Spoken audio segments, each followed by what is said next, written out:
دین اسلام میں اسلامی ریاست کا بنیادی مقصد ایک ایسا معاشرہ قائم کرنا تھا جس میں عدل، مساوات، انسانی حقوق اور فلاح عامہ کو یقینی بنایا جائے۔ نبی کریم صلی اللہ علیہ وسلم اور خلفائے راشدین کے دور میں قائم ہونے والی حکومتیں اس نظام کی عملی نمونہ تھیں۔ اسلامی حکومت کا پہلا اور اہم ترین اصول خدمت خلق ہے۔ دین اسلام میں حاکم کوئی بادشاہ یا آقا نہیں ہوتا بلکہ رعایا کا خادم ہوتا ہے۔ نبی کریم صلی اللہ علیہ وسلم نے فرمایا، تم میں سب سے بہتر وہ ہے جو لوگوں کا سب سے بڑا خادم ہو۔ خلفائے راشدین نے اس اصول کو عملی طور پر ثابت کیا۔ خاص طور پر حضرت عمر فاروق رضی اللہ تعالیٰ عنہ کا طرز حکمرانی خدمت خلق کی روشن مثال ہے۔ اسلامی نظام حکومت میں حکمران خود کو اللہ اور عوام دونوں کے سامنے جواب دہ سمجھتا ہے۔ خلافت کا مفہوم ہی یہی ہے کہ خلیفہ اللہ کی زمین پر اس کا نائب ہوتا ہے اور اسے اللہ کے احکام کے مطابق حکومت کرنی ہوتی ہے۔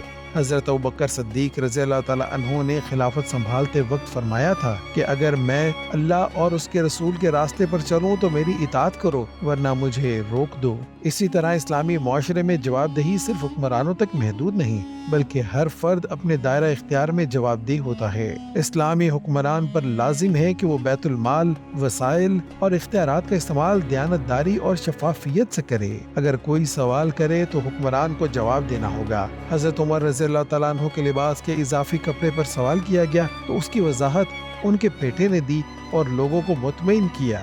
یہ واقعہ اس بات کی علامت ہے کہ اسلامی حکومت میں حکمران بھی عوام کے سوالات کے سامنے جواب دہ ہوتے ہیں۔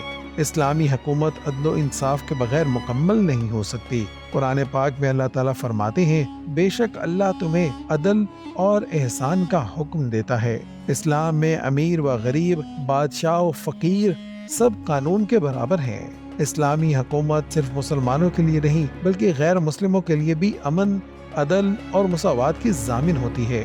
مدینہ میں نبی کریم صلی اللہ علیہ وسلم نے جو ریاست قائم کی اس میں یہودی، عیسائی اور دیگر اقلیتوں کو مکمل مذہبی، سماجی اور اقتصادی آزادی حاصل تھی۔ میثاق مدینہ کے تحت یہودیوں کو اپنے مذہب، عبادات اور ثقافت پر عمل کرنے کی مکمل اجازت دی گئی۔ حضرت عمر رضی اللہ تعالیٰ عنہ نے بیت المقدس فتح کیا تو عیسائیوں کو ان کے مذہبی مقامات کی حفاظت کی مکمل ضمانت دی۔ یہ روایات بتاتی ہیں کہ اسلامی حکومت میں اقلیتوں کے ساتھ عدل، عزت اور برابری کا سلوک کیا جاتا ہے، نہ کہ ظلم یا جبر۔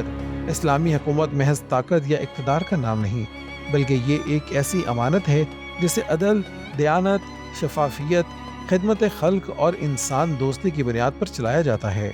نبی کریم صلی اللہ علیہ وسلم اور خلفائے راشدین نے جو عملی نمونہ پیش کیا وہ آج بھی دنیا کے لیے رہنمائی کا منبع ہے۔ اگر آج کی مسلم قیادت ان اصولوں کو اپنائے تو نہ صرف مسلمان بلکہ پوری انسانیت کو ایک عادل اور پرامن نظام مل سکتا ہے۔